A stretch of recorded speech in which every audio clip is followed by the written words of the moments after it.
before we move forward, I'd like to take a minute to teach you how to save your color palettes. Now there's a bunch of different ways you can do this, but the two big ones I like to use are swatches and libraries. Let's start by saving our base color palette here as swatches. Now I'm gonna do this in Illustrator, but I'm sure it's very similar in Photoshop or whatever else you're working on. Okay, so to start, I'm gonna go up here to Window, then all the way down to Swatches to open the Swatches panel. Now the first thing you'll notice is that there are a lot of swatches already in there. And you know what? We don't need these and we don't want to look at them. So we're gonna start by going here to the little hamburger menu and saying select all unused. That should select everything. And then if you go down here to the little trash can, we're gonna delete all those swatches. I don't even miss them. Look at that. And we're left with, white and black, and that's fine. We can keep those, that's not a big deal. But that sort of gives us a blank canvas to work with here. Now, there's a lot of different ways to save swatches. You can kind of take the simplistic approach by just selecting something and then hitting this little new button, new swatch button, and then boom, it'll create a new swatch and save it in there, and there you go. But let me undo. When you have all these colors like this, you want to be a bit more organized, and also that'll take forever to do. So there is an easier way to do that. Let's start by selecting all of our little color swatches here, right? And then we're going to go back up to the hamburger menu in the swatch tab, and we're going to say new color group. And by clicking this, it'll create a folder that we can name, and it will automatically add all of the swatches, which is fantastic. So let's do that. New color group. I'm going to call this Color for Creatives. And if you're an Illustrator, just a quick little tip here. You want to make sure it says create from and then selected artwork. So it only adds the things that you selected. You also want to make sure that convert process to global is checked. And I'll explain what that means a bit later. It's a beautiful thing, trust me. All right, we'll hit OK. And look at that. If we're in the swatch panel, there's a little folder icon and it has and it's called Color for Creatives. How nice. And all of our colors have automatically been added to it. Isn't that dynamite? Okay, so that's how to save these as swatches.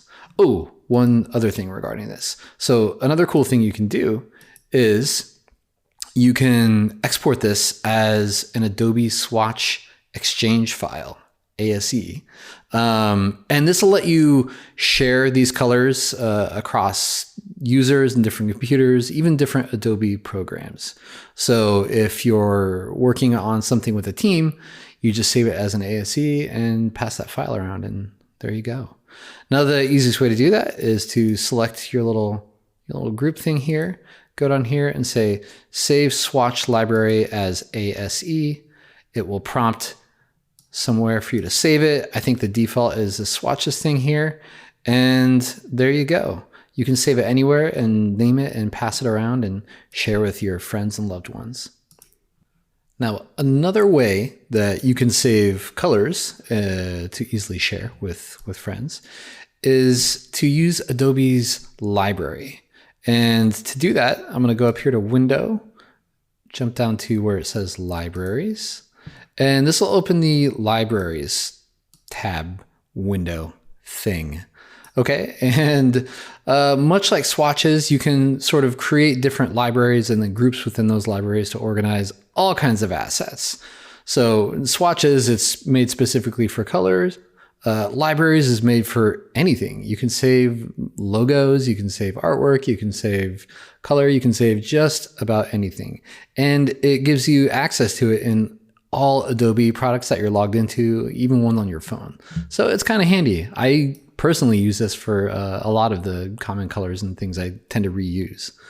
So to get started, let's go to this hamburger menu up here. We're going to say create new library, and I'm going to give it the very clever name of Color for Creatives. I know, I just thought of that. So to save colors, Usually you would drag and drop things into here. It doesn't quite work that way with color. So what you have to do is select one thing, okay? And then you go down here to this plus, and it gives you this kind of option. It's like, hey, do you want to save the color of it, its fill color, or do you want to save the actual object you have selected as a graphic? So if we do graphic, it'll save like a green square in there, which is not what we want. So let me delete that. No, just there. There it is. Okay, but if we select it again, and then we go down here and we say fill color, it will select and save the color. And then it gives us the RGB value, which is kind of handy for reference.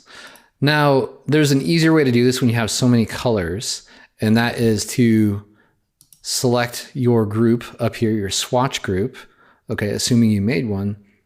And if you go down here to this little like document with an arrow, it'll say add selected swatches and color groups to my current library.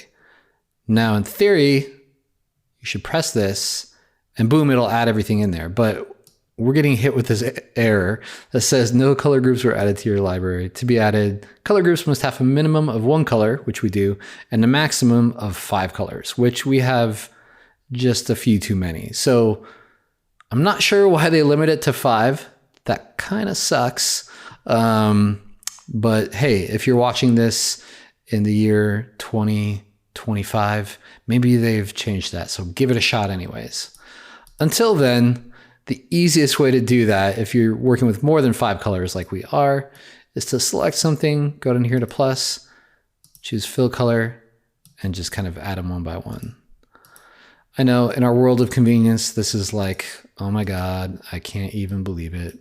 But do it once, it will come in very handy later.